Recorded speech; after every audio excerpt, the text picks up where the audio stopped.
अच्छा जी।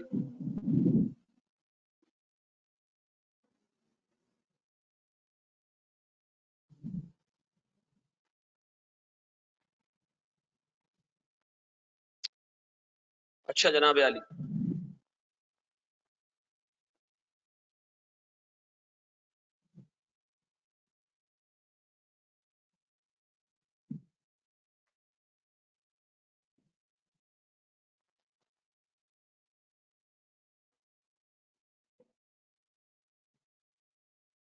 आज हमने एक बहुत छोटा सा टॉपिक पिक किया है, ठीक है जी, ताकि 2 क्लासेस में हम खत्म करें सर। इसके बाद हम IFRS 9 शुरू करेंगे, which is one of the most important topics and one of the most lengthier topics, ठीक है जी।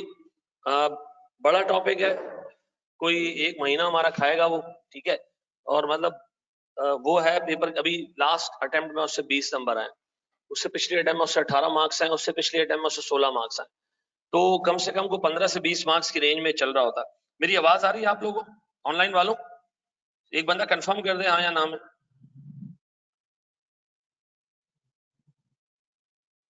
क्या मेरी आवाज आ रही है? अच्छा जी कामिल, थैंक यू।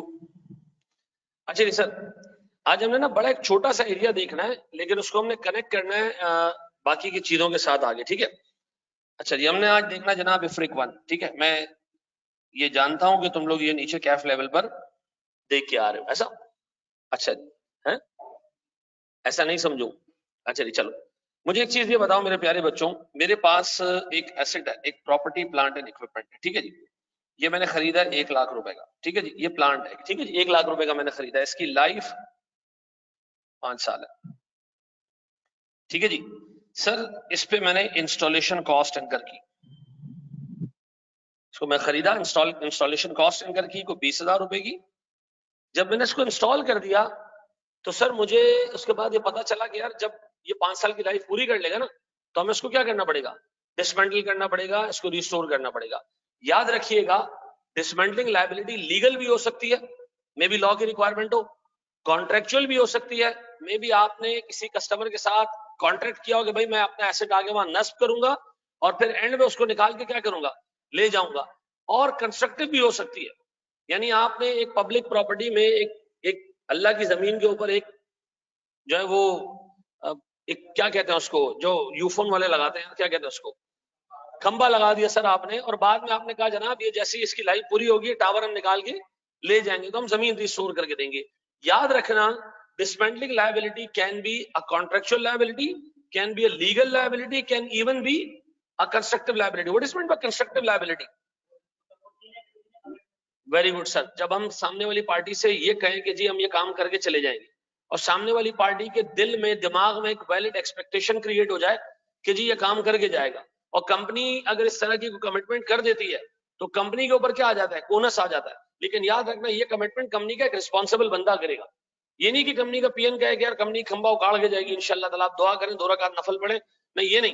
कंपनी का एक रिस्पॉन्सिबल बंदा अगर सामने वाली पार्टी के पार्ट पे एक वैलिड एक्सपेक्टेशन क्रिएट करता है, तो हमने एक ऑब्लिगेशन बुक करनी है। तो सर सीधी सी बात है, तीन तरह की ऑब्लिगेशन है जो हमारे ऊपर, मतलब 3 तरह की सोर्सेज हैं जो ऑब्लिगेशन क्रिएट कर सकती हैं, कंस्ट्रक्टिव, लीगल और कॉन्ट्रेक्चुअल। ऐसा मुझे बताएं सर, मेरे पास इसको अगर मैं डिसमेंटल करने जाऊंगा तो इसकी डिसमेंटलिंग कॉस्ट आएगी से कोई 32,210 रुपए। कितने?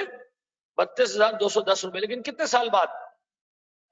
5 साल के बाद। अब सुनो जरा दोस्त, एक हमारी जैसी कंपनी, जो हमारी जैसी कंपनी है, इस तरह के प्रोजेक्ट्स में जो काम करती है, मे बी ये एक ऑयल कंपनी हो, मे बी ये एक टेलीकम्युनिकेशन कंपनी हो, हमारी जैसी कंपनी अगर मार्केट से आज लोन लेने जाए तो किस रेट पे लोन मिले उसको? सर वो इंटरेस्ट रेट अज्यूम करो 10% है। मैं फिर रिपीट कर रहा हूं, क्या ये इंटरेस्ट रेट, क्या ये इंटरेस्ट रेट कंपनी स्पेसिफिक है या जनरल मार्केट रेट है? नहीं सर, ये कंपनी स्पेसिफिक रेट है। यानी अगर ये स्पेसिफिक कंपनी जाके लोन लेने जाए तो सर उसको किस रेट पे लोन मिले, ये वो रेट है, ठीक है जी। देखो मार्केट में आप अक्सर सुनते हो कि काइबोर आज 6% है, 7% है, 10% है, 15% है, ठीक है जी। लेकिन सीधी सी बात है, अगर मिसाल के तौर पर रिजवान लोन लेने जाएगा तो रिजवान को लोन मिलेगा काइबोर प्लस 3% पे, ठीक है जी। मैं लोन लेने जाऊंगा, मुझे लोन मिलेगा काइबोर प्लस 5% में। क्यों भाई? वो कहेगा आप ज्यादा रिस्की हो, आपका बिजनेस ऐसा फायदा भी हो सकता है, नुकसान भी हो सकता है। रिजवान की एक जो है वो कांस्टेंट सैलरी है। तो दिमाग में ये रखना इस लेवल पर ये रेट कौन सा है? Specific to our company. हमारे ऐसी कंपनीज का रेट क्या होता है? ये ऑब्लिगेशन कौन सी है? May be constructive, may be legal, may be contractual. देखो इस लेवल पे आके एग्जामिनर ना घेरता है इन चीजों में कि बंदा टेक्निकली साउंड है या नहीं है, उसको चीजें पता है या नहीं पता। नंबर्स देखने के लिए नहीं आता सिर्फ एग्जामिनर, ठीक है जी। अब बताओ सर, मुझे ऐसी लायबिलिटी जो 5 साल बाद ड्यू हो रही है और दरमियान में कोई सूद नहीं है, दरमियान में कोई सूद नहीं है, मुझे क्या निकालना पड़ेगा? उसकी प्रेजेंट वैल्यू निकालनी पड़ेगी। क्या निकालनी पड़ेगी? अब कान खोल के दो चीजें सुनना, किन लायबिलिटीज की प्रेजेंट वैल्यू निकालनी पड़ेगी? वो तमाम लायबिलिटीज जो 12 महीनों से आगे ड्यू हो रही हो और दरमियान में कोई इंटरिम कैश फ्लोज ना हो। मुझे बताओ कब ड्यू हो रही है? 5 साल आगे जाके ड्यू हो रही है। तो क्या मैं इसकी प्रेजेंट वैल्यू निकालूं? हाँ सर। क्यों? क्योंकि दरमियान में कोई सूद की इन्वॉल्वमेंट, कोई पेमेंट नहीं है। अच्छा सर, फिर एक चीज आगे हम पढ़ेंगे IFRS 9 में, वो तमाम लायबिलिटीज जिनमें सूद भी पे होता हो, लेकिन सूद पे होता हो मार्केट रेट से, कंपनी रेट से कम रेट पे, आपने उसकी भी क्या निकालनी है? प्रेजेंट वैल्यू निकालनी है। उसकी भी क्या निकालनी है? प्रेजेंट वैल्यू निकालनी है। ऐसा अभी ज्वाइन किया, शुरू से बता रहे हैं, थोड़ा तुमने डूब जाओ, मैं अपना भी पूछ लूं। हेलो,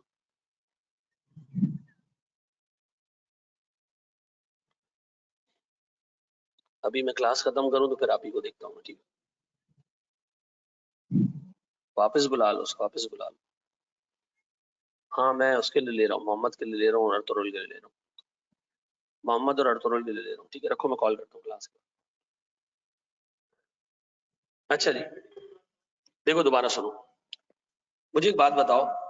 अगर एक लायबिलिटी है जो 5 साल तक 1 2 3 4 5, बहुत टेक्निकल डिस्कशन करने जा रहा हूँ, तरीके से देखना, कोई सूद नहीं देगी, नो इंटरेस्ट, एंड पे आगे कितने पैसे देने पड़ेंगे? आपने इनकी प्रेजेंट वैल्यू निकालनी है, ईयर 0। डन? ये क्लियर हो गया? अच्छा, व्हाट इफ के एक लायबिलिटी हो जो सूद पे करे 10% के हिसाब से? कितने से? 10% से, 10% से, 10% से, 10% से, और एंड में क्या हो? 32,200, इसी में 10% पे कर रहे थे हम। इसकी प्रेजेंट वैल्यू निकालोगे ना 10% से, ये यहां भी 32,210 ही आएगा। ये क्यों? देखो, अगर मैं जितना रेट है जिससे मैं डिस्काउंटिंग कर रहा हूं ना, उसी रेट से अगर मैं सूद पे कर रहा हूँ ना, तो इन सारे कैश फ्लोज की प्रेजेंट वैल्यू उतनी आएगी जितनी लायबिलिटी। चेक करके देख लेते।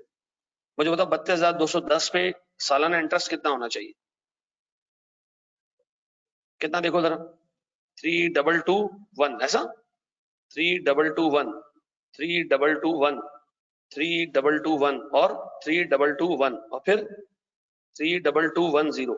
यही 5 पेमेंट, 6 पेमेंट्स हो गई। इन सब की प्रेजेंट वैल्यू निकालो 10% से। मैं निकाल के दूं आपको? इन सब की प्रेजेंट वैल्यू निकालना बहुत आसान है। 3,221 एक एन्युटी है, 1 - 1 + 10% raise to power -5 divide by 10%, एक तो ये आ जाएगा। और फिर 32,210 divided by 1 + 10% raise to power 5, end में आपको एक पेमेंट और मिलेगी। बताओ ये कितनी आ रही है और ये कितनी आ रही है? नीचे वाली 20,000 है, ऊपर वाली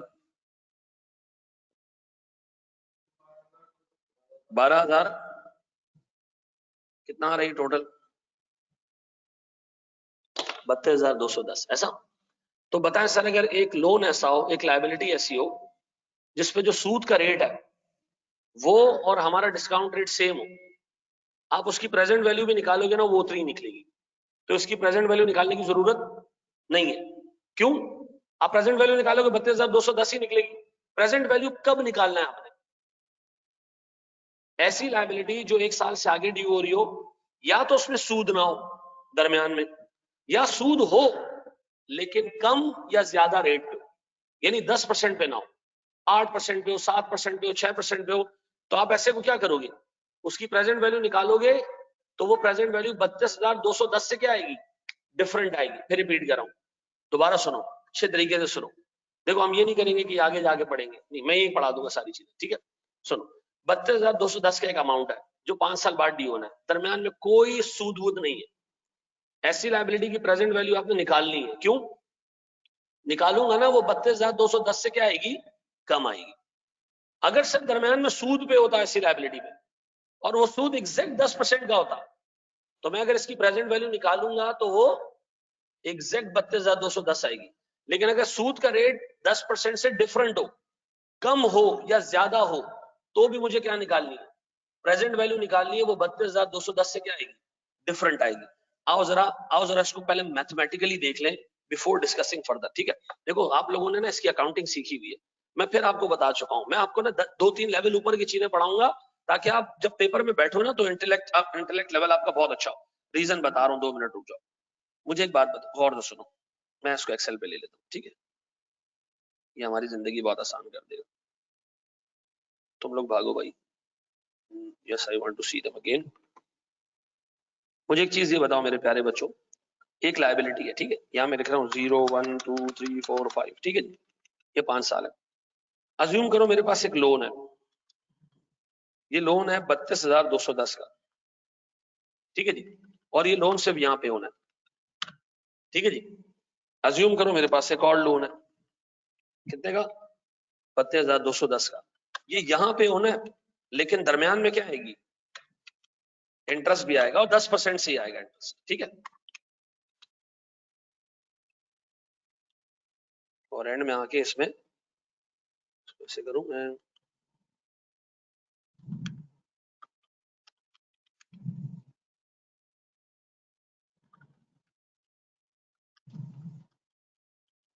ये मेरे पास सर लोन 2 हो गया,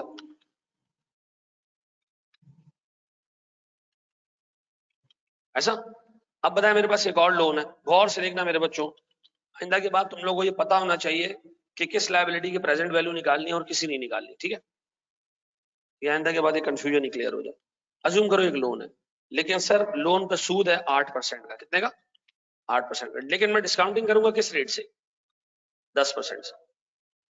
कितने लोन्स हो गए मेरे पास, कितने लोन्स हो गए, आप बताओ सर क्या इसकी प्रेजेंट वैल्यू निकालूं 10% से, निकालनी जरूरी है, हाँ सर, क्योंकि स्टैंडर्ड क्या कहता है आपको, ऐसी लायबिलिटी जो 12 महीनों से क्या पड़ रही हो, आगे पड़ रही हो, और दरमियान में कोई इंटरिम कैश फ्लोज नहीं हो, तो बताओ इसकी प्रेजेंट वैल्यू निकालूंगा मैं, कैसे निकलेगी, this divided by 1.1 raise to the power कितना, 5, डन। ये आगे इसकी प्रेजेंट वैल्यू कितनी जी, 20,000, ऐसा मैं कह दूं, दिस इज प्रेजेंट वैल्यू। क्या निकालने की नीड है, हाँ, लायबिलिटी की अमाउंट कुछ और है, प्रेजेंट वैल्यू कुछ और आ रही है, और लायबिलिटी को किस वैल्यू पे बुक करना है, प्रेजेंट वैल्यू पे बुक करना है, डन। इसको देखो जरा, this divided by 1.1 raised to the power 1, then फिर this divided by 1.1 raised to the power 2, ऐसा। इसी तरह मैं सारे सालों की प्रेजेंट वैल्यू निकालूं, बताओ ये कितनी निकलेगी, इनको ऐड अप करूंगा कितना बनेगा बताओ, 32,210। अब बताओ क्या इसकी प्रेजेंट वैल्यू निकालने की जरूरत है, नहीं, क्यों सर, निकालोगे वही निकलेगी 32,210, तो इसको आप डे 1 पे 32,210 पे लायबिलिटी बुक कर दो, ठीक है जी, कितने में बुक कर लो, 32,210 पे। डिस्काउंट प्रेजेंट वैल्यू निकालने का कोई फायदा नहीं, उतनी ही निकलेगी। अब बताओ यहाँ प्रेजेंट वैल्यू निकालने का फायदा है, this divided by 1.1 raise to the power कितना, 1। हमने डिस्काउंट रेट 10% लेना है, ठीक है, ये कंपनी का वो रेट है जिसपे कंपनी को लोन मिल सकता है। अब बताओ डिफरेंट आ रही है, अब बताओ अगर आपका डिस्काउंट रेट और आपका इंटरेस्ट रेट सेम हो तो प्रेजेंट वैल्यू निकालने की जरूरत है, नहीं। प्रेजेंट वैल्यू कब निकालोगे, जब या तो रेट डिफरेंट हो या कैश फ्लोज हो ही ना, तो आपको क्या करनी है, लायबिलिटी की प्रेजेंट वैल्यू निकालनी है और उसको किस रेट पे बुक करना है, प्रेजेंट वैल्यू पे बुक करना है। सुनो, स्टैंडर्ड कहता है तमाम लायबिलिटीज, फाइनेंशियल लायबिलिटीज आपने किस पे बुक करनी है, डे 1 पे present value of cash flows पे बुक करनी है, किस पे बुक करनी है।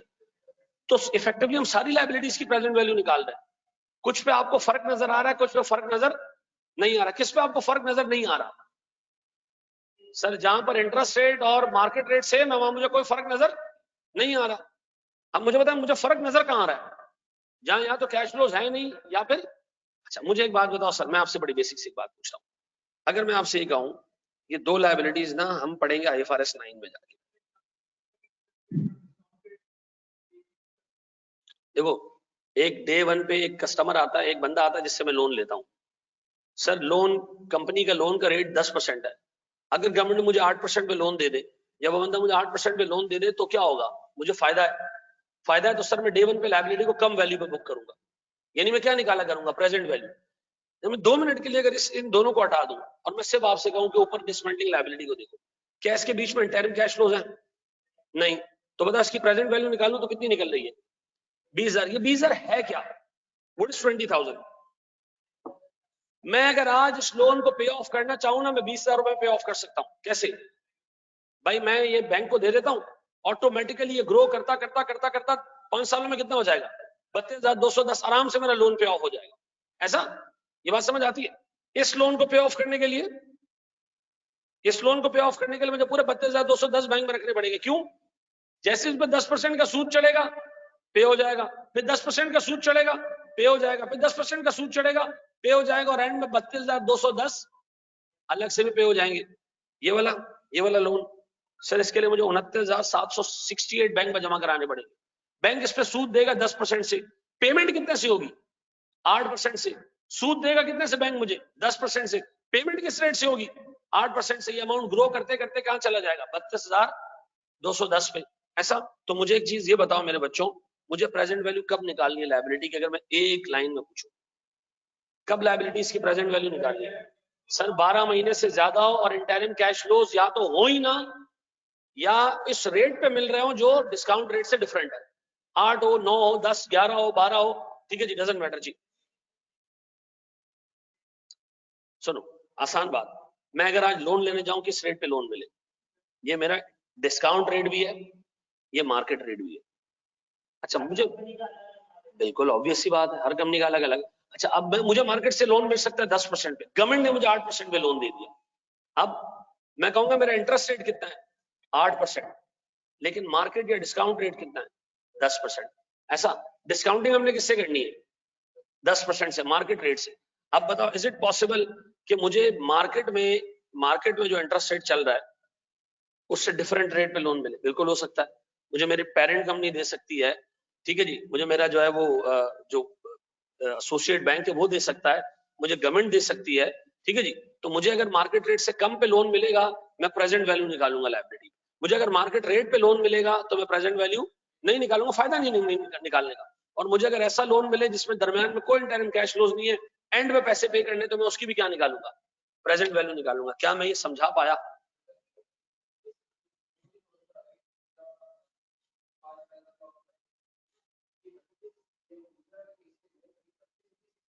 देखो, ये मैंने बैंक में रखवा दी, मैंने तुमसे लोन लिया 32,210 का, आज ही पे ऑफ करना चाहता हूं, कैसे करूं?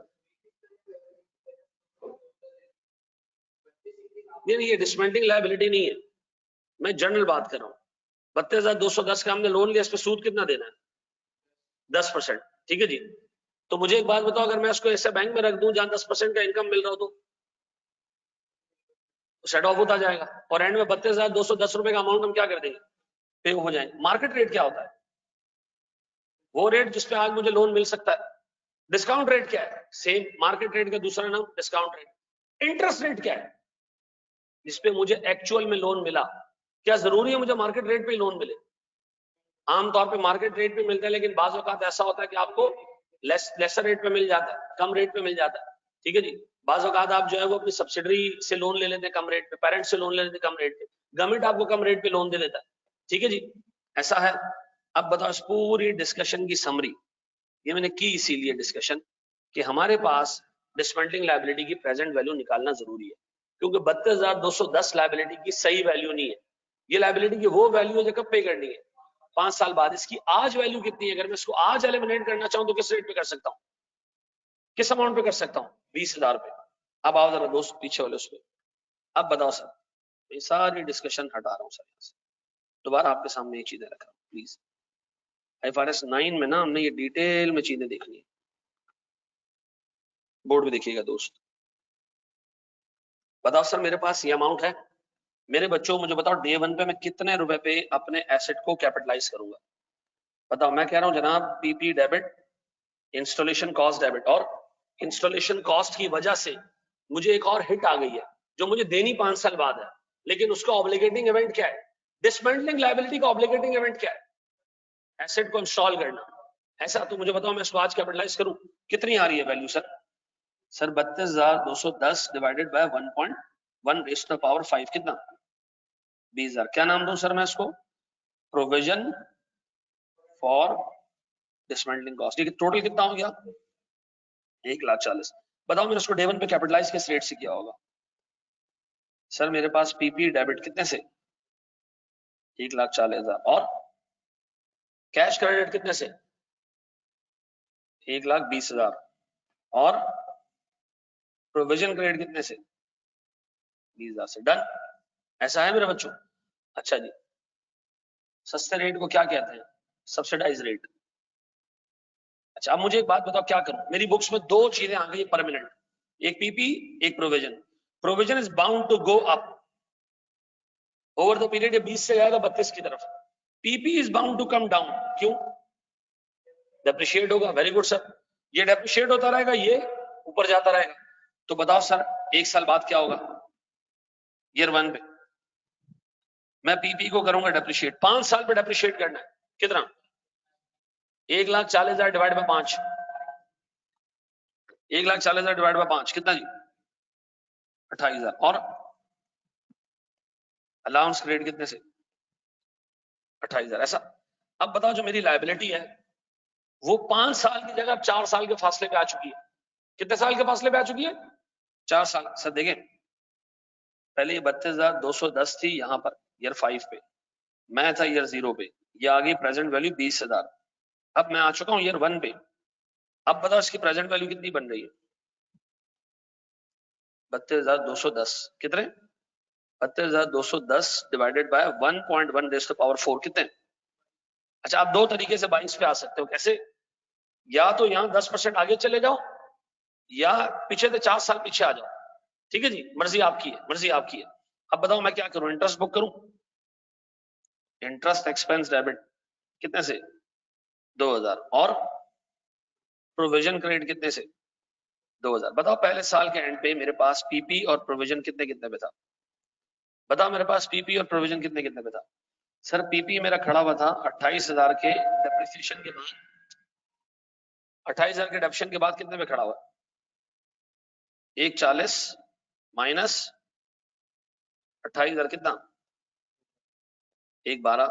और सर मेरे पास प्रोविजन कितने पे मौजूद है? 22,000 पे। डन। ऐसा।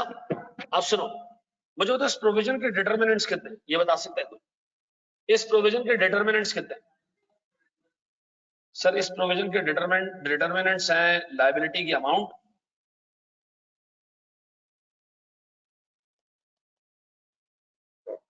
सर लायबिलिटी की amount, sir life of the asset और रेट।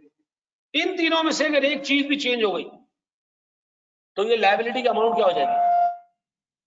तब्दील हो जाएगी। इस लायबिलिटी की अमाउंट क्या हो जाएगी? तब्दील हो जाएगी। अगर इसमें से एक चीज भी क्या हो जाए? चेंज हो जाए। एक चीज भी चेंज हो गई तो लायबिलिटी की वैल्यू क्या हो जाएगी?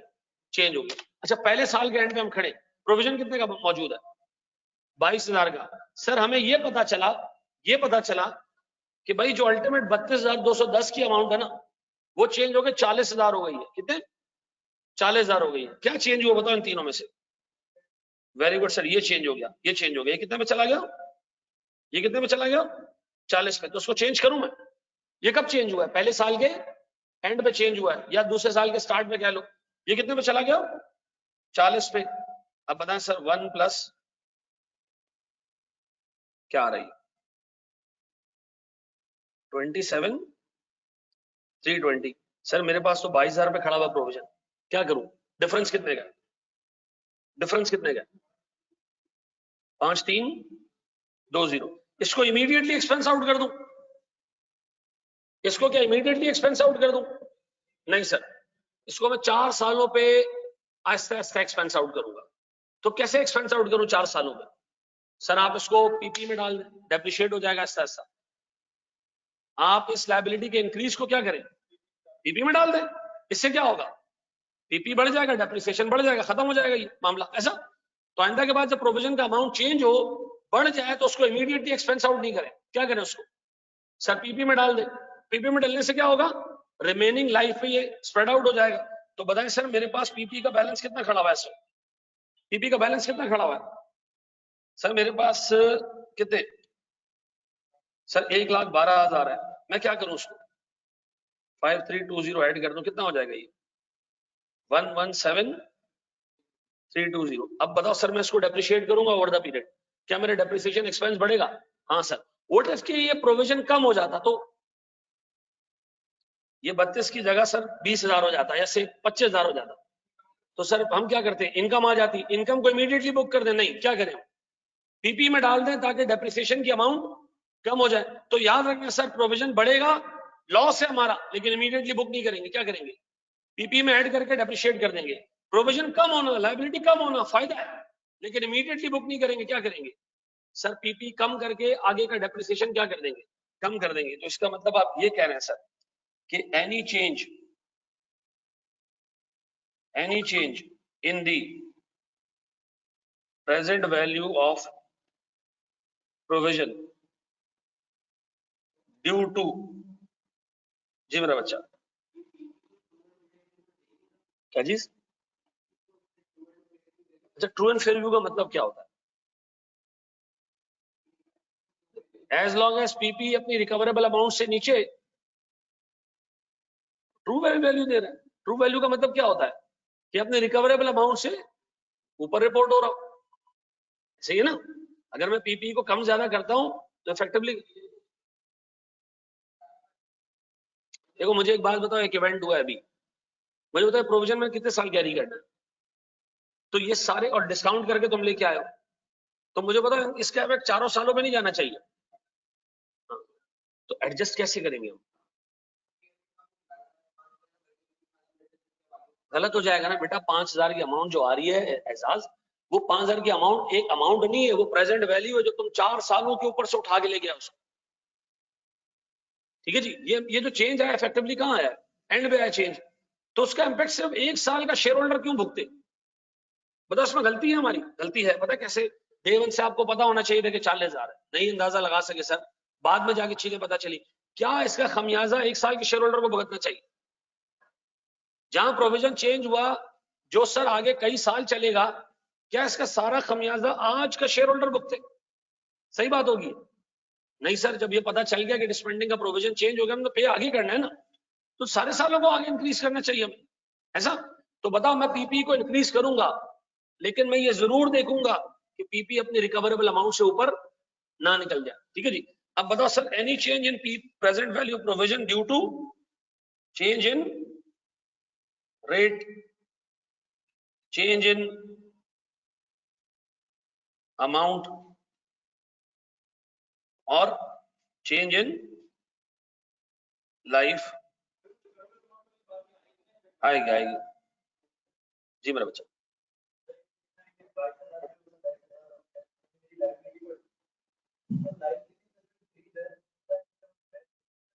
लायबिलिटी इंक्रीज तो लॉस है ना, बेनिफिट क्यों?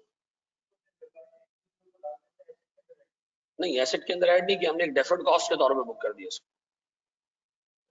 डेफर्ड कॉस्ट का मतलब ये मैं over the period expense out करूंगा, अभी नहीं कर रहा। ठीक है, बिल्कुल पीपी के अंदर दिखाएंगे उसको एक्सपेंस आउट करने के लिए, उसको अलग से कैपिटलाइज करते हैं, एक अजीब सा व्यू आता। ठीक है ना? तो हमने उसको क्या किया, हमने ये सोचा कि भाई अगर डे वन पे अमाउंट पता होती तो कहां जाती, पीपी में जाती। अब जब बाद में एक चीज अपडेट हुई तो वो भी कहां जानी चाहिए, पीपी में जानी चाहिए, तो ताकि भाई एक पॉइंट पे एक्सपेंस आउट ना हो ना, over the period expense out हो जाए। जी मेरा बच्चा, नमाज बस खत्म करते हैं, नमाज पढ़ने जाते हैं। Is adjusted against PP. अब सुनो जरा दोस्त, मेरा बड़ा बेसिक सा सवाल है, बताओ आगे अगर दोबारा चेंज आया कुछ तो वापस करेंगे? सर हर साल चेंज आया तो हर साल करते रहेंगे, ऐसा? ये क्या कहलाती है? कोई मसला नहीं बेटा, ये रीअसेसमेंट होती है। Estimates are always subject to change, estimates are always subject to change. क्या चीज? नहीं नहीं नहीं। अच्छा मुझे एक बात बताओ, क्या मेरे हाथ में इंटरेस्ट रेट, क्या मेरे हाथ में एसेट की लाइफ, क्या मेरे हाथ में अमाउंट जो डिस्पेंडिंग आएगी, अंदाजे है ना सारे यार, देखो नहीं नहीं, देखो मेरी एक बात सुनो, हम सब ऑडिट पढ़कर आ रहे हैं और हम में कोई भी बंदा ऐसा नहीं है कि वो ये कहे कि डेप्रिसिएशन का मेथड हमारी मर्जी होती है। क्या स्ट्रेट लाइन नहीं, पॉलिसी नहीं, स्ट्रेट लाइन या डिमिनिशिंग बैलेंस आपकी मर्जी है? नहीं, आप इकोनॉमिक बेनिफिट्स का पैटर्न देख के डिसाइड करते हो ना कि अगर एक एसेट के इकोनॉमिक बेनिफिट स्ट्रेट लाइन पे मिल रहे हैं तो मैं स्ट्रेट लाइन डेप्रिशिएट करूंगा, और अगर सर शुरू में ज्यादा बाद में कम मिल रहे हैं डिमिनिशिंग बैलेंस रखूंगा। एसेट की useful life, matter of policy estimate, estimate depreciation method, matter of policy estimate, estimate, ठीक है ना। एस्टिमेट क्यों? जैसे इकोनॉमिक बेनिफिट्स का पैटर्न देखूंगा वो डिसाइड करूंगा। सर स्टॉक को फीफो में वैल्यू करना है वेटेड एवरेज पे, पॉलिसी। एसेट को कॉस्ट पे रखना है, रिवैल्यूएशन पे रखना है, ये पॉलिसी है। देखो एस्टिमेट में मैं कुछ नहीं कर सकता भाई, मुझे बताओ डिस्पेंडिंग लायबिलिटी एस्टिमेट है पॉलिसी है? लाइव एसेट की डिटरमिन करना एस्टिमेट है पॉलिसी है? एस्टिमेट है। लायबिलिटी एंड में जाके सर जो पे करनी है वो पॉलिसी है, एस्टिमेट है। मेरी पॉलिसी है कि मैं लैंड पे आके जो है लायबिलिटी 32,000 रख लेता हूँ, तो मेरे कहा नहीं, एक दोस्त ने कहा नहीं 40 रख ले यार, एस्टिमेट है ना, अंदाजा है ना हमारा। अच्छा, एस्टिमेट चेंज करते रहे नहीं, एस्टिमेट चेंज होता रहे, हम नहीं कर सकते एस्टिमेट चेंज, ठीक है जी। एस्टिमेट चेंज होता रहता है। क्या बिजली का बिल एस्टिमेट है ना? हमें साल के एंड में बिजली का बिल का अंदाजा लगाते हैं ना कि कितना आएगा, क्योंकि हमें बिजली का बिल आने में लगते हैं कोई 10-15 दिन, तो हम हालात देख के क्या करते हैं, अंदाजा लगाते हैं या पॉलिसी बना दें कि इस दफा का बिल 0 रख लो, है। पॉलिसी में चॉइस होती है ना, एस्टिमेट में चॉइस नहीं। तो याद रखना बेटा, जो एस्टिमेट में चेंज आ रहा है उसका इंपैक्ट इमीडिएटली हम नहीं लेंगे, हम उसको डेफर करेंगे। कैसे? पीपी की अमाउंट में डाल, डन।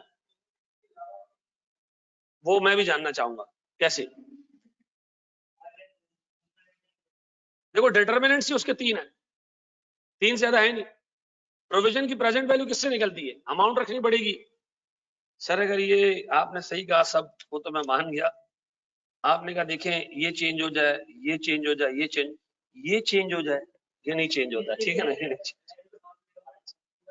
हाँ जी, बड़े हम आगे, नमाज पढ़नी है।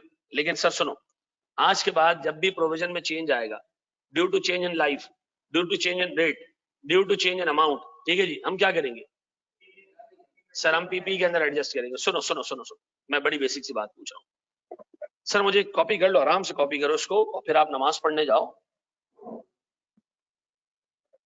देखो मैं आपको ना ये इस तरह भी पढ़ा सकता था कि बस बेटा एसेट कैपिटलाइज होगा और इसके बाद आपने इसको टीपना है, ऐसा ऐसा बढ़ाना है और जो चेंज आएगा उसको यहाँ टिकाना है। नहीं, लॉजिकली क्लियर हो जाओ। क्लियर है? आप नमाज पढ़कर आ जाओ, ये कॉपी करते रहेंगे जब लोग, नमाज पढ़कर आ जाओ। 10 मिनट का ब्रेक है नमाज का।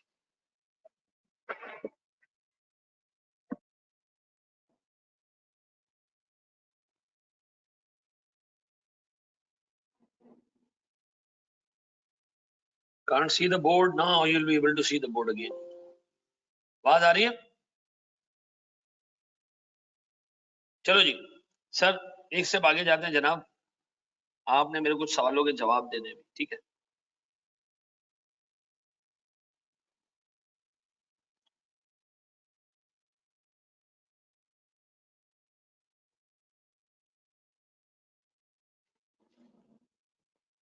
सर सबसे पहले अपने पास आपने हेडिंग डालनी है जनाब, capping.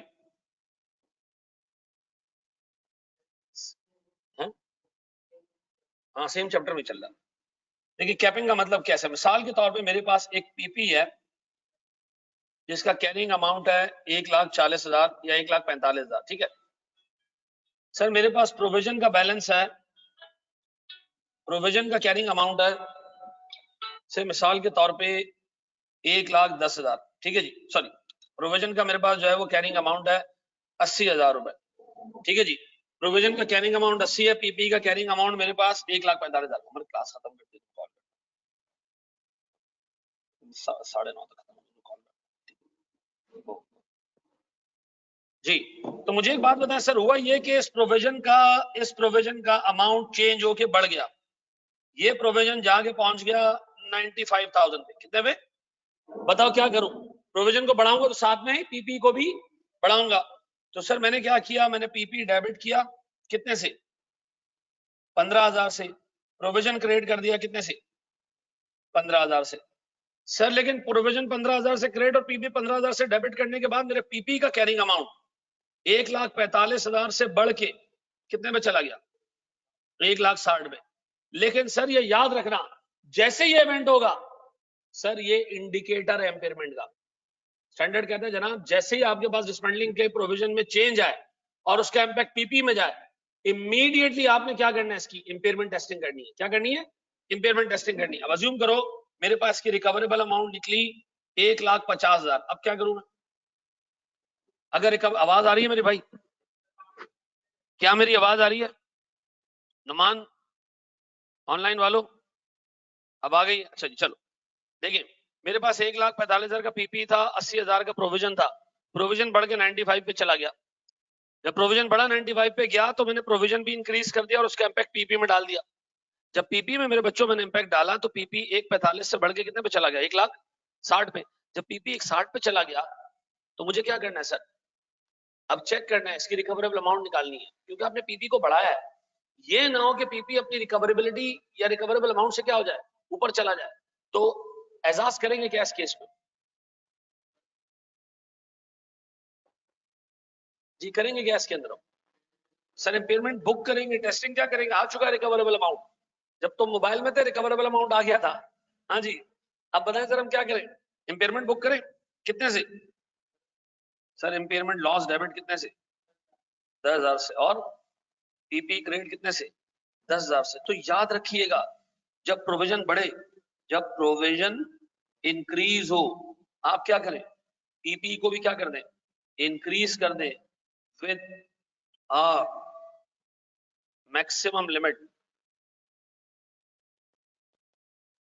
Of recoverable amount. Recoverable amount से ऊपर नहीं जाना। डिक्रीज होने की सूरत में पीपी को कम करेंगे, ये भी तो इम्पेयरमेंट टेस्टिंग करेंगे। तो पीपी को कम करने से इम्पेयरमेंट टेस्टिंग की जरूरत नहीं है। ठीक है जी, पीपी कम हो रहा है ना, बढ़ तो नहीं रहा ना। कम हो रहा तो बस ही कम हो रहा है, उसके बाद इम्पेयरमेंट टेस्टिंग की जरूरत नहीं। इम्पेयरमेंट टेस्टिंग की जरूरत यहाँ पे आ रही है कि बगैर पैसे दिए पीपी की वैल्यू बढ़ गई। चेक करो इतना रिकवर कर पाओगे, और अगर रिकवर नहीं कर पाओगे तो आपने क्या करना है? फिर इम्पेयरमेंट बुक करनी है। डन है सर, कॉपी करते हैं साथ साथ, जल्दी जल्दी जल्दी जल्दी, अपने 4-5 हैं। तो वेरी गुड सर, मसला ये आ जाएगा कि मैचिंग कॉन्सेप्ट का सत्यानाश हो जाएगा। जो दूसरे साल में जो शेयर होल्डर बैठा ना, सारा खमियाजा उसको भुगतना पड़ेगा। आगे के साल वाले शेयर होल्डर सुकून में आ जाएगी। ठीक है जी, ये गलत हो जाएगा। मुझे बताओ, लायबिलिटी का इंपैक्ट अगले 3-4 सालों तक, 5 सालों तक मेरी बैलेंस शीट पे रहेगा। तो यार इसका मैं चेंज एक साथ कैसे इंकॉर्पोरेट करूं? गलत हो जाएगा ना। ठीक है जी, ये पहला प्रपोजल था स्टैंडर्ड्स के पास, इसको क्या करो, डायरेक्ट एक्सपेंस आउट कर दो। बाद में उन्होंने कहा नहीं यार, आगे आप एक चीज पढ़ोगे अभी थोड़े टाइम में, IFRS 16 में रीअसेसमेंट और मॉडिफिकेशन, वहां पर भी लीज लायबिलिटी चेंज होगी और उसका सारा इम्पैक्ट हम एसेट में डाल दिया करेंगे, ROU, ताकि उसका इमीडिएट एक्सपेंस बुक ना हो। ठीक है जी, सही कह रहा हूँ जी? ओवर द पीरियड जाना चाहिए डेप्रिसिएशन की फॉर्म में। चलें जी, बड़े हम आगे, बड़े बड़े, शाबाश शाबाश शाबाश शाबाश शाबाश।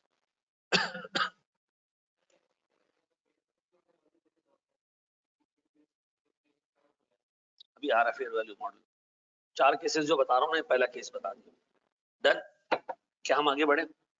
क्या हम आगे बढ़े मेरे बच्चों? क्या हम आगे बढ़े? पास पेपर में आज तक इफ्रिक 1 5 दफा टेस्ट हुआ है। कितनी दफा? वो 5 के 5 सवाल हमने क्लास में करने। ठीक है, 5 दफा टेस्ट हुआ है।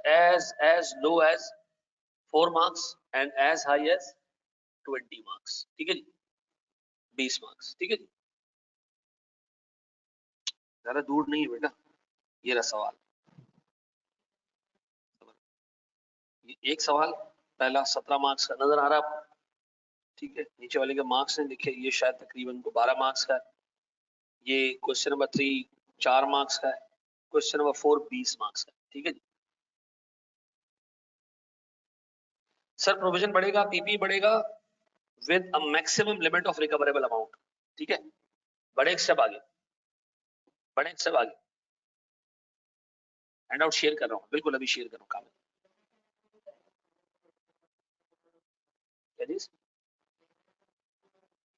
देखो मुझे एक बात बताओ, इम्पेयरमेंट का हिट जाना भी चाहिए जब एक चीज की रिकवरी ही नहीं है। मैं कह रहा हूँ भाई एसेट में इतने इकोनॉमिक बेनिफिट्स मौजूद है, नहीं है तो हमें क्या करना पड़ेगा? उसको ऐसा ऐसा उतारने की जरूरत नहीं है। क्यों?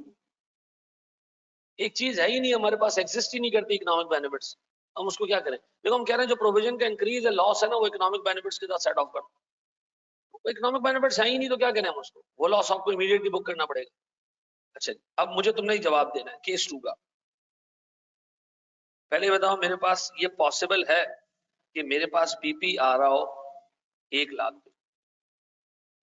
या से पीपी आ रहा हो 10,000 में, ठीक है, और प्रोविजन आ रही हो 1,20,000, ये पॉसिबल है? ये पॉसिबल है?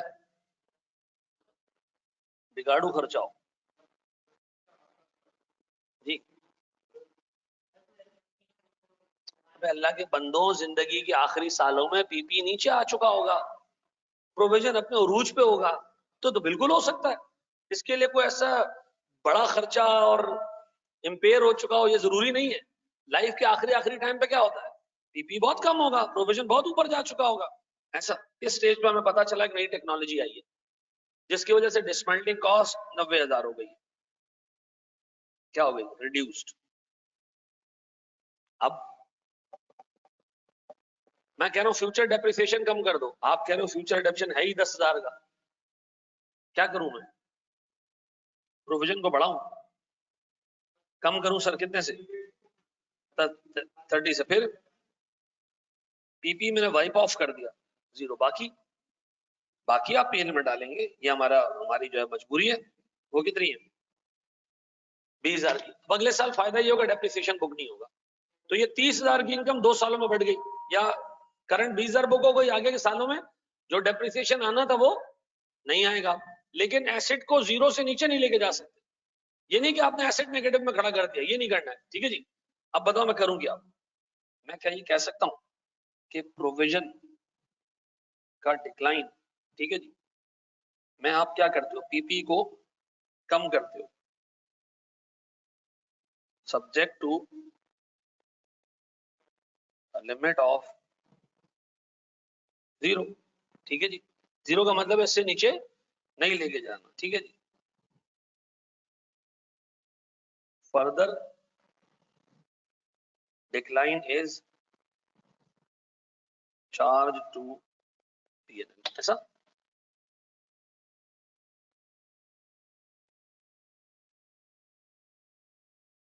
बिल्कुल सही जी, बिल्कुल सही कह रहे हो, ऐसा। सर छापी जाए, छापी जाए, छापी जाए, हमने पास्ट पेपर के सवालात करने हैं, तो ये लिमिट्स हमारे जहन में होनी चाहिए। देखो जावेद, मैंने क्या कहा, मैंने कहा भाई मेरे पास पीपी 10,000 का, प्रोविजन 1,20,000 का, ठीक है जी। ये प्रोविजन कम हो गया, 90 पे आ गया। तो जब प्रोविजन कम होता है हम क्या करते हैं, हमने पीपी को कम कर देते हैं, प्रोविजन डेबिट कर देते हैं, पीपी क्रेडिट कर देते हैं। अब पीपी में बैलेंस ही सिर्फ 10,000 का बचा हुआ है, तो मैं उसको कितना नीचे लेके जाऊं? मैक्सिमम 0 कर दूंगा उसको मैं, लेकिन जो बाकी का चेंज है प्रोविजन में, वो मैं कहाँ चार्ज करूंगा फिर? और पीपी में चार्ज करूंगा, है ना? हाँ जी। एग्जामिनर ने एक दफा सवाल पूछा, 3 या 4 नंबर का सवाल है, उसमें उसने कहा भाई लॉ ही खत्म हो गया, जो डिसमेंटलिंग का कानून था वो खत्म हो गया, तो क्या करना चाहिए था? प्रोविजन 0 कर देना चाहिए था, लेकिन उसका सारा इम्पैक्ट कहाँ डालना चाहिए था? पीपी में डालना चाहिए था। पीपी में डाला तो पीपी फट गया, खत्म हो गया, 0 हो गया, तो बाकी का इम्पैक्ट क्या हुआ? पीएल में आ गया, ऐसा। ये कैपिंग का केस 2 नहीं है, ये कैपिंग के बाद फ्लोरिंग है।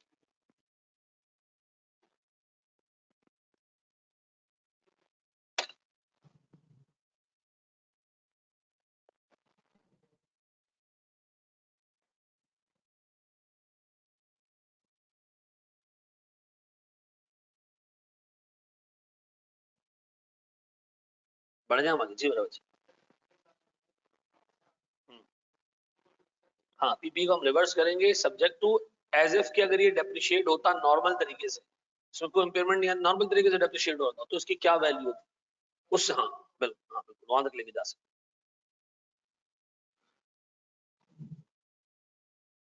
आ रहा है रिवैल्यूएशन मॉडल, अली बिल्कुल अगला अगला अगला केस हमारा रिवैल्यूएशन मॉडल का। ये पूछ सकता है एग्जाम, बहुत अच्छा तगड़ा सवाल आ सकता है।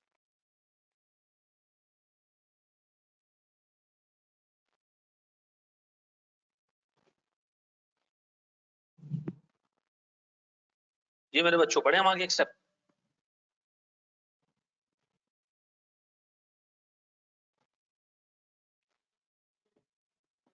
हाँ इमीडिएटली इनकम बुक करनी। अच्छा जी सर सुने अब जरा बेटा टेक्निकल चीज है, जरा दिमाग हाजिर रखना, अल्लाह के वास्ते दिमाग हाजिर रखना मेरे बच्चों। सर सुने व्हाट इफ के एसेट चल रहा हो रिवैल्यूएशन मॉडल केस 3 हम एसेट चल रहा हो किस पे, केस का नाम नहीं दो बस ऐसे रिवैल्यूएशन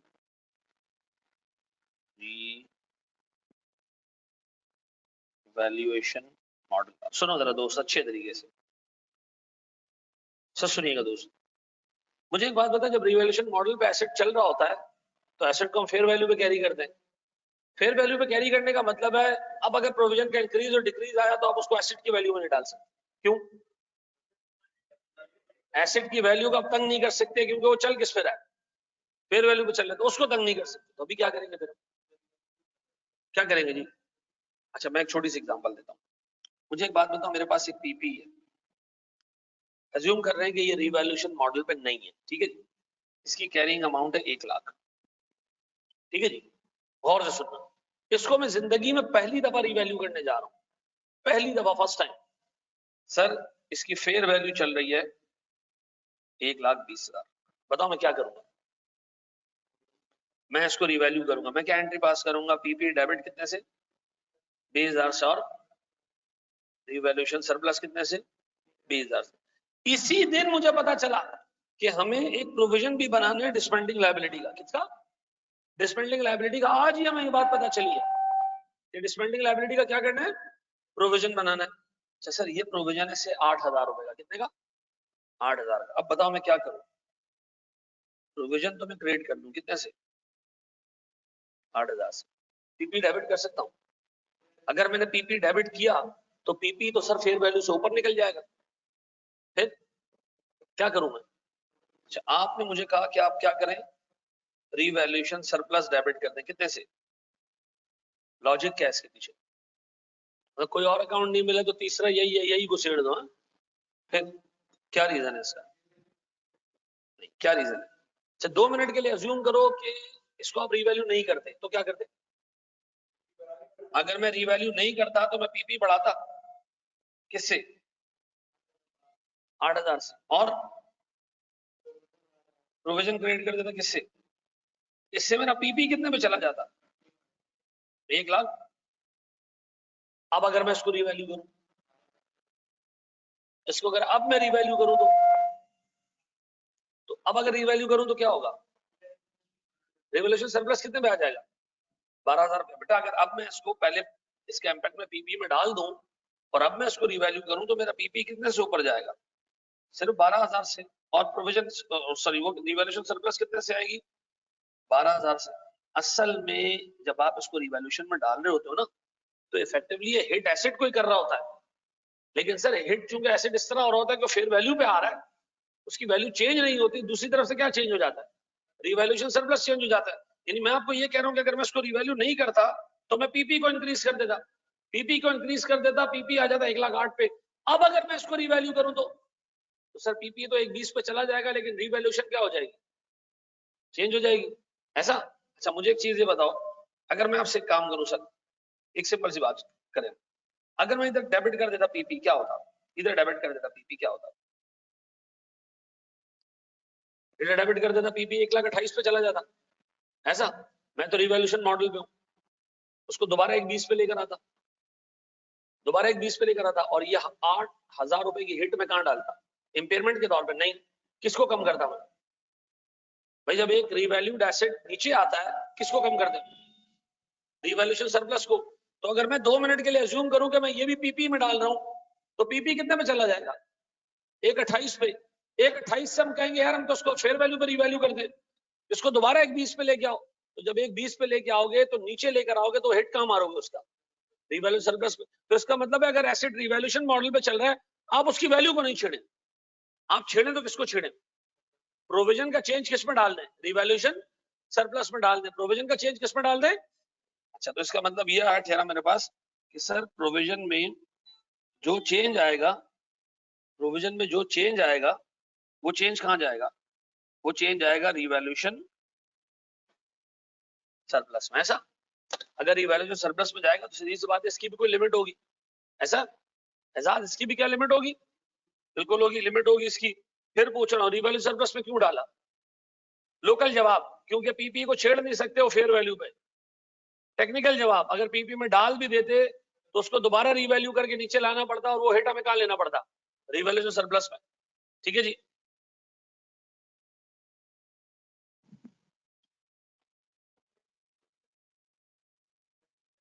हाँ तो इसी की बात हो रही है ना जी मेरे बच्चों। बढ़े हम आगे, देखिए कैपिंग और फ्लोरिंग। अच्छा भाई आपके पास 15 मिनट है, इसके बाद आपने मुझसे वादा किया था कि आपने क्विज देना है। ठीक है जी, आपका क्विज तैयार हुआ है, एक अच्छा डिटेल क्वेश्चन है। जो क्लास में बैठे हुए हैं उनसे तो फिजिकल लिया जा रहा है, जो ऑनलाइन बैठे हैं वो कंप्लीट करने के बाद इमीडिएटली एक व्हाट्सएप नंबर मैं आपको दूंगा, आप उसमें मुझे व्हाट्सएप करेंगे। ठीक है, और आपको ये अगली क्लास से पहले ही चेक होके मिल जाएगा, आपको पता चल जाएगा आप इस वक्त कहाँ खड़े हो।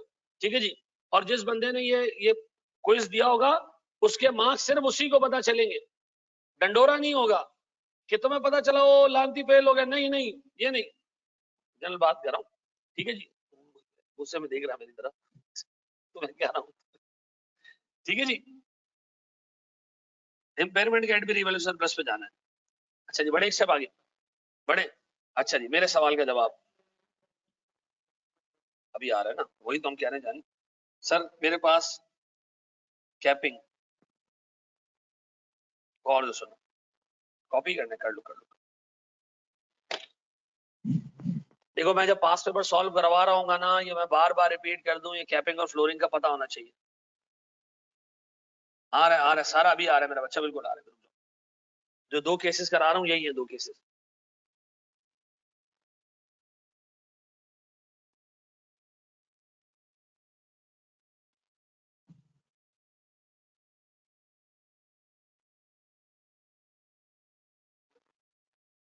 जी मेरा बच्चा,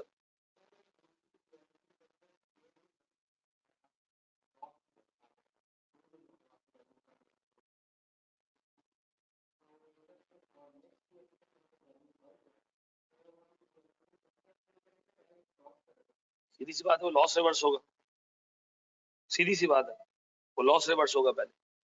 ठीक है ना,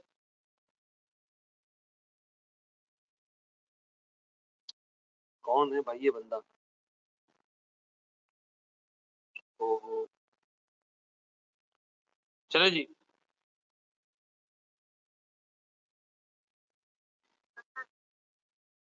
हाँ भाई, वही चंड किसने खाई है आज टीवी पे? ये किसका, किस पार्टी का बंदा था? पीपीपी का बंदा था हैं? यार उस बंदे ने भी चमाट मारी रिस्पॉन्स में।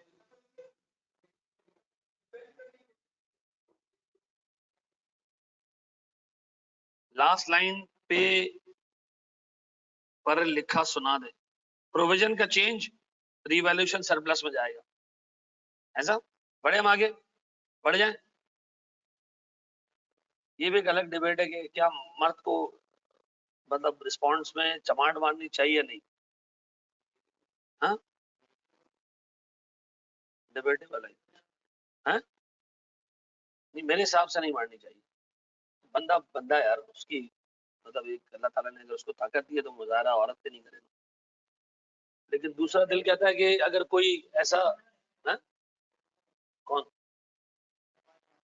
चमाट मारना, औरत का मारना क्रिमिनल नहीं है, सिविल है, और मर्द का मारना क्रिमिनल। अच्छा, सही है भाई। आज में बेगम ने फोन किया कि वो किसी एनजीओ के हेड से मिली हैं, और वो एनजीओ जो है वो औरतों के लिए काम करता है जो जेल में होती हैं।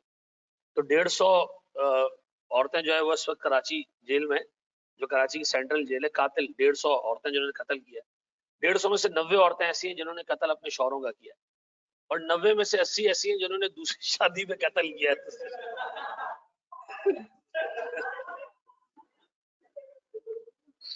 अल्लाह माफ करे यार, चलो भाई। हाँ, नहीं नहीं नहीं नहीं, मैं मतलब घर वालों के लिए बहुत इंपॉर्टेंट हूँ, ऐसा मुझे लगता है। चलो जी, ऐसा चलो जी। मुझे एक चीज ये बताएं मेरे प्यारे बच्चों, अगर मैं आपसे कहूं मेरे पास एक पीपी है 1 लाख का, इसके अगेंस्ट रिवैल्यूएशन सरप्लस मौजूद है 25,000 रुपए का। इसके अगेंस्ट प्रोविजन मौजूद है से कोई 60,000 रुपए का। पता चला कि ये प्रोविजन बढ़ के 95,000 पे चला गया, क्या करूं बताओ मैं? अच्छा, ये मेरे पास केस 3 है, यानी रिवैल्यूएशन में कैपिंग। पहले हमने कॉस्ट मॉडल में कैपिंग और फ्लोरिंग देखी, अब रिवैल्यूएशन मॉडल में कैपिंग और फ्लोरिंग देख रहे हैं जी। हाँ जी, बताओ क्या करूं? प्रोविजन को बढ़ाऊं? प्रोविजन बढ़ा दिया मैंने, कितने से? 35,000 से। अब डेबिट क्या करूं? पीपी? नहीं, पीपी को तो छेड़ नहीं सकता। फिर रिवैल्यूएशन सरप्लस को अगर मैं डेबिट करूंगा तो उसके अंदर इतना पोटेंशियल ही नहीं है कि इतना बड़ा हिट बर्दाश्त कर सके। क्या करेगा वो?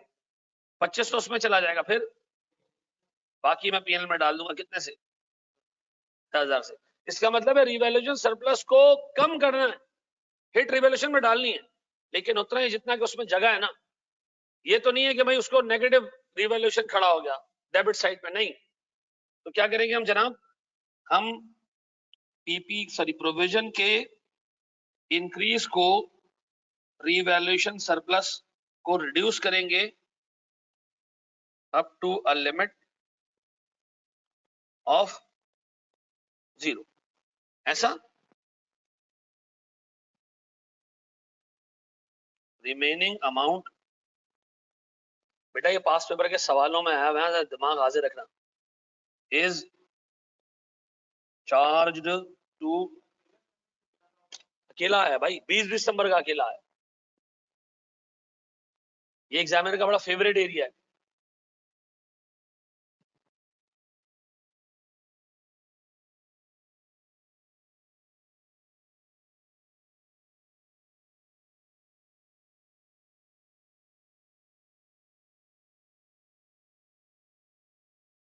चलो जी, हाँ अब भी वही है। हाँ 3 साल का था भाई। मैं ये बता रहा था कि ये बहुत इंपॉर्टेंट है, अनऑफिशियल बात थी तो मैं उस पर नहीं बोल रहा था। चले जी बड़े, अब एक बहुत टेक्निकल सवाल मैं पूछने जा रहा हूँ, ठीक है जी। क्लास के किसी एक बच्चे से, बल्कि सबसे सवाल है, बढ़ जाएंगे हम।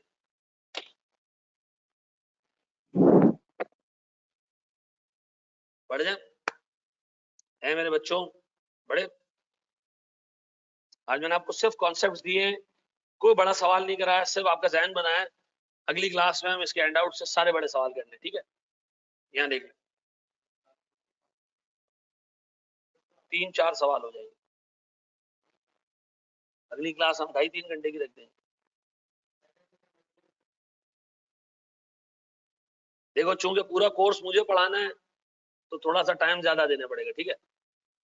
और पढ़ना भी आपको ऐसा ही है कि एग्जाम फोकस ना हो, बल्कि डिटेल में आप चीजें पढ़ो, एग्जाम के सारे सवाल भी हो और फिर तशरीह और जो है वो क्या कहते हैं उसको, तफसीर भी हो। तो फिर तरावी में बैठना पड़ेगा लेट, ठीक है जी सर? देखो ये तुम लोगों पे कोई एहसान नहीं है, ये मैं अपने लिए कोर्स बना रहा हूँ ताकि बाद में इसमें से ये बातें बातें निकाल के ऐसा कोर्स हो जो आप किसी को भी दे सको। बीकॉम के पेपर शुरू होने वाले हैं, हल्का हाथ रखिएगा।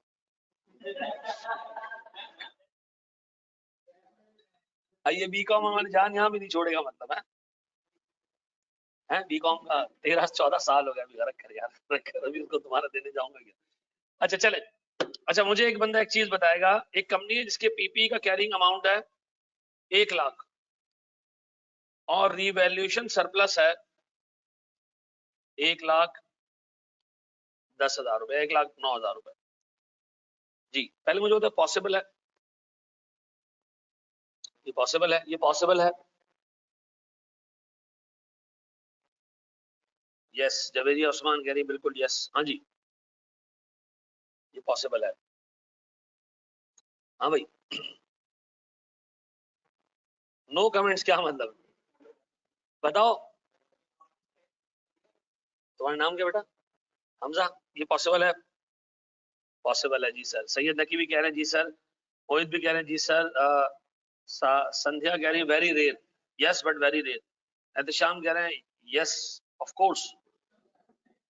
यार मुझे एक बात बताओ, सुनो, एक कंपनी का एसेट था, डेप्रिशिएट होते होते होते होते होते होते जीरो हो गया, ठीक है, जीरो हो गया। ऑडिटर है, उन्होंने कहा क्या फजूल हरकत है, जीरो वैल्यू पे इतना बड़ा प्लांट खड़ा है, उसको रिवैल्यू करें। उन्होंने कहा अच्छा रिवैल्यू करें, तो रिवैल्यूएशन कैसे बताओ, मतलब रिवैल्यू किस पे करें, फेयर वैल्यू निकाले। फेयर वैल्यू थी 1 लाख, क्या करूं, एंट्री पास करें। पीपी डेबिट कितने से, 1 लाख, और कितने से, 1 लाख, ऐसा ऐसा ही है ना। रिवैल्यूएशन सरप्लस का अमाउंट किसके बराबर है, कैरिंग अमाउंट के बराबर है। ऐसा बेटा किसी का बाप भी नहीं कर सकता कि रिवैल्यूएशन सरप्लस ज्यादा हो जाए, कैरिंग अमाउंट कम। क्यों, अब ये डेप्रिशिएट होगा, तो जब डेप्रिशिएट होगा तो पीपी नीचे आएगा, और ये पूरा इंक्रीमेंटल डेप्रिसिएशन है, तो आप रिवैल्यूएशन सरप्लस को भी नीचे लाते जाओगे। तो ये प्रैक्टिकली पॉसिबल नहीं है कि क्या हो जाए, रिवैल्यूएशन सरप्लस ज्यादा आ रहा हो और पीपी क्या आ रहा हो। अच्छा 20 रुपए का एसेट है, रिवैल्यूएशन 30 पे हो रहा है, फेयर वैल्यू 30 पे जा रही है, तो भाई एसेट 10 से बढ़ेगा तो रिवैल्यूएशन सरप्लस भी 10 से बढ़ेगा। तो सीधी सी बात है यार, एसेट का बेस जीरो होगा, दोनों साथ बढ़ेंगे तो मैक्सिमम बराबर ही हो सकते हैं। भाई रिवैल्यूएशन सरप्लस जब एसेट की कैरिंग अमाउंट से बढ़ सकता है जब एसेट नेगेटिव में था और हमने उसको रीवैल्यू किया, और सर पॉसिबल नहीं है ना। हाँ जी, अब बताओ क्या बोलते हो, ये पॉसिबल है, हैं? अब तो मैंने क्लियर कर दिया, अब बताओ पॉसिबल है। No sir, no sir, no sir. लेकिन अगर तुम आके मुझसे टेक्निकल बात करोगे ना, तो मैं तुम्हें कहूंगा ये भी पॉसिबल है, लेकिन अभी नहीं सिखाऊंगा, ठीक है जी, अभी नहीं सिखाऊंगा। लेकिन ये याद रखना, ये पॉसिबल नहीं है, सिर्फ एक ही सूरत में पॉसिबल है, पता है कब, अकाउंटिंग पर्सपेक्टिव से पॉसिबल नहीं। डन। अब आओ 2 नंबरी के तरीके से, वो बताऊं, 2 नंबरी का तरीका बताऊं। रीवैल्यूएशन सरप्लस से जो इंक्रीमेंटल डेप्रिसिएशन का अमाउंट रिटेन अर्निंग में लेके जाना है, वो मैटर ऑफ अकाउंटिंग पॉलिसी है। आप चाहो उसको हर साल लेके जाओ, आप चाहो उसको लाइफ के एंड पे लेके जाओ, ठीक है जी। तो अगर मैं उसको लाइफ के एंड पे लेके जाऊंगा तो रिवैल्यूएशन सरप्लस मुकम्मल मौजूद होगा, लेकिन ये बेईमानी वाली चीज है, ये मैं नहीं पढ़ा रहा, ठीक है। मैंने आपको सिंपल चीज पढ़ाई कि रिवैल्यूएशन सरप्लस का बैलेंस कभी भी पीपी के बैलेंस से ज्यादा नहीं आती, ठीक है जी। अब बताओ सर, मैं आपसे कहना चाहता हूँ कि जब रिवैल्यूएशन सरप्लस का बैलेंस पीपी से ज्यादा नहीं हो सकता, तो हम मैक्सिमम रिवैल्यूएशन को कितना बढ़ा सकते हैं कि पीपी के कैरिंग अमाउंट के बराबर हो जाए, उससे ज्यादा रिवैल्यूएशन सरप्लस ऊपर नहीं जाएगा ना। चलो जी, अब आओ जरा एक छोटा सा क्वेश्चन में दे रहा हूँ तुम्हें, मुझे बताओ क्या करना चाहिए। एक पीपी है, उसकी वैल्यू 10,000 है, उसके अगेंस्ट रिवैल्यूएशन सरप्लस मौजूद है से 3,000 रुपए का, प्रोविजन मौजूद है से 60,000 रुपए। ये पॉसिबल है, पहले ये बताओ, ये पॉसिबल है? हाँ ये तो बिल्कुल पॉसिबल है, क्यों? हाँ जी, हाँ ये तो पॉसिबल है ना, रिवैल्यूएशन सरप्लस और इसकी लिमिट है ना मसला। प्रोविजन तो मतलब प्रोविजन तो आखिर आखिर में आके काफी ज्यादा होगा, और पीपी क्या होगा, कम होगा। अब अज्यूम करो, गौर से सुनना, ये बैलेंस ना सर रिड्यूस हो गया, रिड्यूस होके ये हो गया जनाब कोई 40,000, क्या करूं, प्रोविजन को डेबिट करूं, कितने से, 20,000 से, क्रेडिट क्या करूं? हमने पढ़ा हम रिवैल्यूएशन सरप्लस में इसको मारेंगे, रिवैल्यूएशन सरप्लस बढ़ा रहे हैं, बढ़ा रहे हैं, कहां तक लेके जा सकते हैं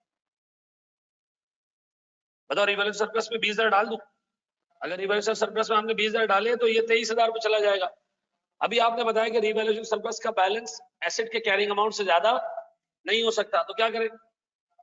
वेरी गुड सर, 7,000 इसमें डाल दें, ताकि ये 7,000 ऐड होने के बाद मैक्सिमम कितने पे चला जाए, 10 पे चला जाए। फिर बाकी पीएल में डाल दें, कितना, 13,000, ऐसा ऐसा है। अब बताओ सर, अगर मैं इस पूरे स्टैंडर्ड की समरी लिखूं तो लिख सकता हूं? ये कॉपी कर रहे हो, मैं आपको समरी लिखवा रहा हूं, और फिर इसके बाद हम आपका क्विज ले रहे हैं, ठीक है। जूम आउट,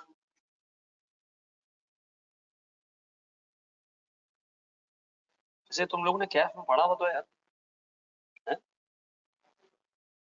मुझसे कब पढ़ा, पता नहीं, मुझे नहीं पता। This is flooring, yes sir.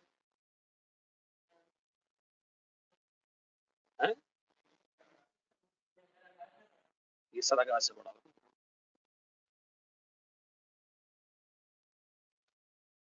यहाँ सब जगह से पढ़ा है, सब जगह यार, सब हमारे मोहतरम है, उस्ताद है हमारे, सारे स्टूडेंट है, दोस्त से आ रहे हैं।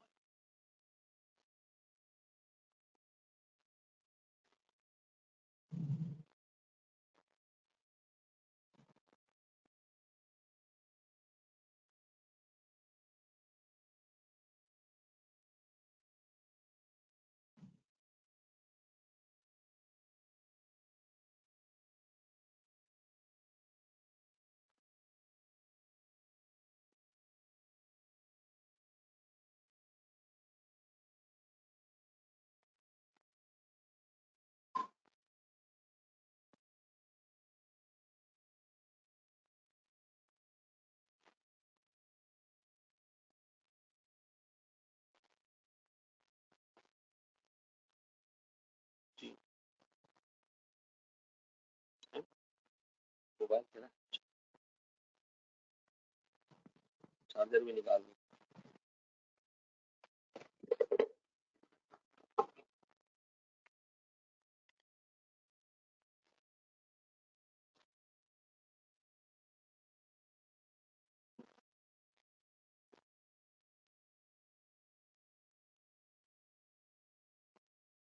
जी मेरे बच्चों, हम बढ़े आगे।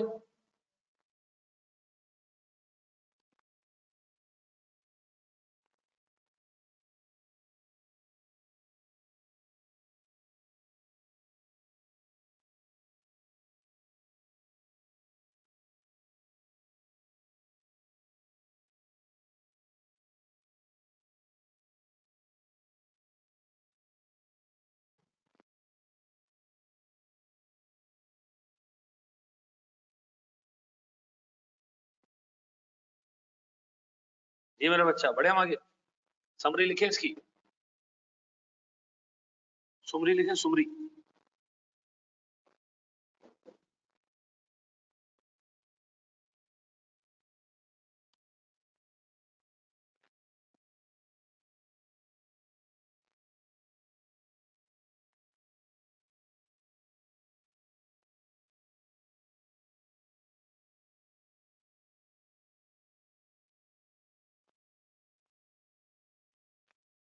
बढ़ जाए बेटा,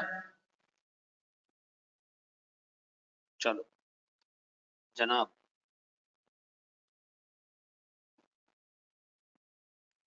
सर समरी में लिखवा रहा हूँ जनाब। सर अगर हमारे पास कॉस्ट मॉडल चल रहा हो, कौन सा मॉडल? कॉस्ट मॉडल, ठीक है जी। और हमारे पास प्रोविजन में इंक्रीज आए, हम क्या करेंगे? पीपी को बढ़ा देंगे, ठीक है जी। Maximum up to recoverable amount, ठीक है जी। इम्पेयरमेंट ऑफ एक्सेस अमाउंट, जो एक्सेस होगा वो क्या हो जाएगा? खुद एम्पेयर हो जाएगा, ठीक है जी। नहीं, क्वेश्चन नहीं। अरे यार, ये आदत है ना हमारी डॉक्टर की तरह, ठीक है जी। फिर प्रोविजन का डिक्लाइन, पीपी को क्या करेगा? रिड्यूस करेगा। मैक्सिमम अप टू 0, ठीक है जी।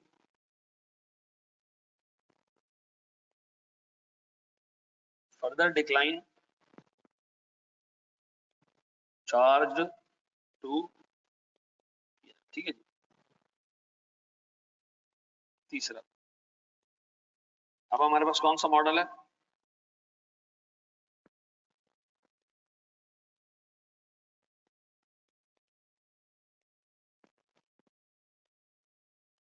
Evaluation model. पहली चीज, प्रोविजन का इंक्रीज, क्या करेंगे?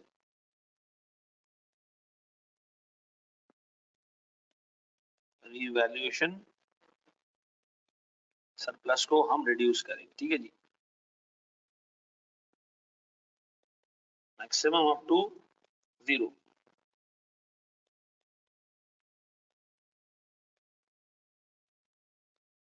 Further change charge to PL. ठीक है, अगली क्लास में बहुत खत्म हो जाएगी। प्रोविजन अगर रिड्यूस हो रहा हूँ,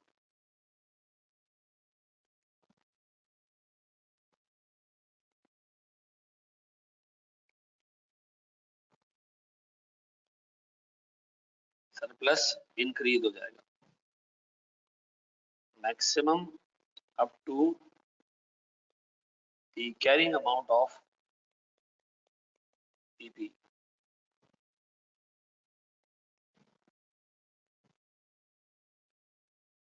further amount charge to PL। ठीक है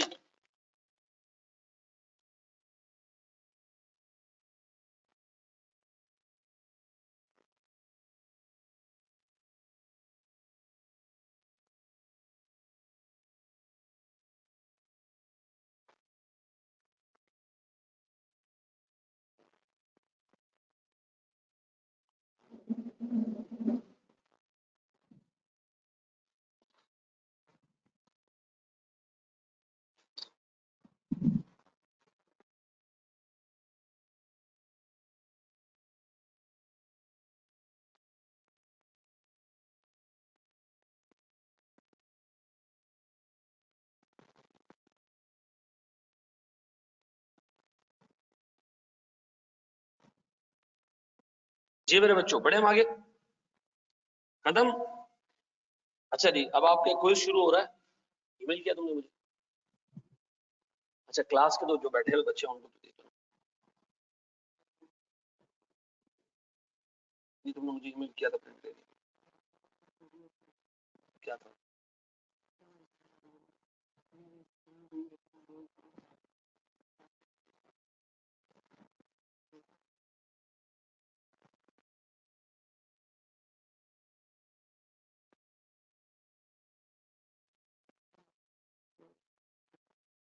जी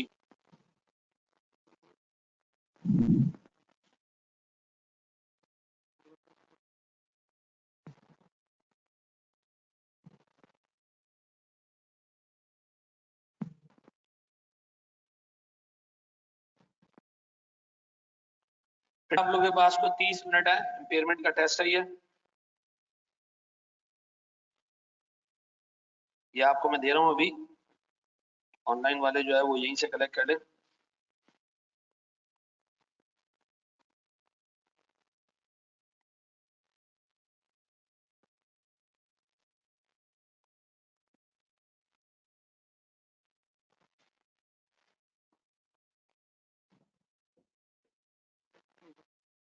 अच्छा, मैं आपको नंबर भी बता रहा हूँ, रुको।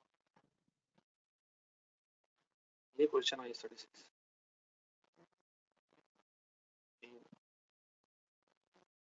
चलो जी, ये मैं आपको दे रहा हूँ सर। एक तो आपने इसको हैंड आउट वाले देखे, उसमें आ रहा है, टैब में आ रहा है, ग्रुप में भेज दो।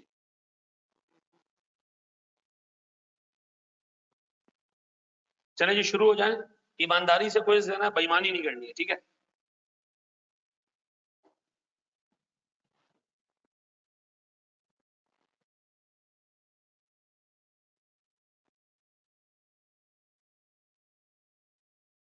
और जो जिस नंबर पे आपने व्हाट्सएप करना है वो नंबर मैं आपको दे देता हूँ सर। क्या आप जो है ना वो कहाँ जाओ, वसीम वसीम का नंबर मैं आपको दे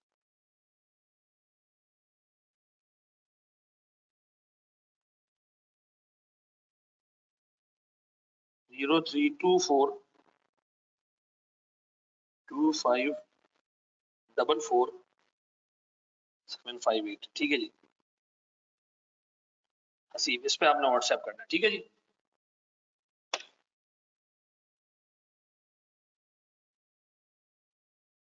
शुरू हो जाए दोस्त।